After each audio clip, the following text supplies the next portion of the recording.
Қазақстандағы мұнайлы өлке саналатын Атырау облысының қазіргі экономикалық әлеуметтік жағдайы алдыңғы жылдарға қарағанда төмендегені осы соңғы 2 айдың ішінде байқалып қалды. Яғни 19 жылы бүкіл Қазақстан бойынша 90 миллион 500 мың тонна мұнай өндірілсе, оның 25%, яғни 49,5 миллион тонна тек қана біздің облыста өндірілген еді. Өйткені мұнай өндіретін 5 облыс қой Қазақстанда. Оның ішіндегі бүкіл Қазақстандағы өндірілетін мұнайдың ең молын беруші Теңізшевройл ірі мұнай компаниясы да 46 мыңның шамасында адам еңбек етеді.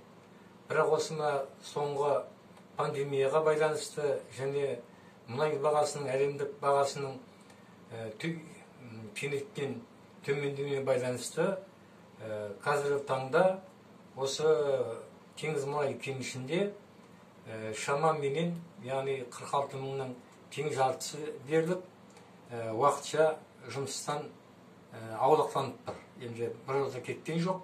Ал ресми түрде қазір Атырау облысы бойынша 1 маусымда 4 мыңға тарта мұнайшы, я болмаса оған көмекші мердігерлік мекеме ұйымдардан 4 мыңның шамасында адам қысқарып кетті. Ал енді мына пандемия бұл әрі қарай жалғасатын болса, оның үстіне мұнай бағасы биыл көтерілмейтін болса, онда біздің облыста, яғни Атырау облысында жұмыссыздар саны еселеп артуы ол ғажап емес. Мысалы, ең мықты деген Америка Құрама Штаттарының өзінде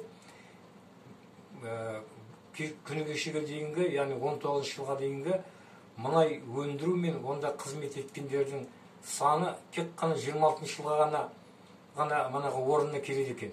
Яғни Қазақстанда, оның ішінде Атырау облыста сол жағдайды басынан кешетін тәрізді. Енді мен 20 жыл кәсіподақтарда жұмыс істеген адам ретінде бір айтарым. Анау кезінде, әсіресе мысалы 2008 жылы мұнайдың бір баррелінің әлемдік бағасы $147 жетті. Жалпы көп жылдар бойы мұнайдың бағасы $100 кем болған жоқ. Сол кезде Қазақстанда, оның аймақтарында ауыл шаруашылығы мен жеңіл өнеркәсіпті жолға қойып алу керек. Яғни жаңа кәсіпорындар ашу керек. Мысалы, кешегі Совет заманында Қазақстан жеңіл өнеркәсіп пен ауыл шаруашылығынан бұрынғы Совет одағы бойынша алдыңғы 5-ке кірген республика. Соған жетуге біздің толық мүмкіндігіміз бар. Яғни қазір мынау халықтың да жалпыұлттық социал-демократиялық партияның да бір манағы айтқанда уайымы деуге болады.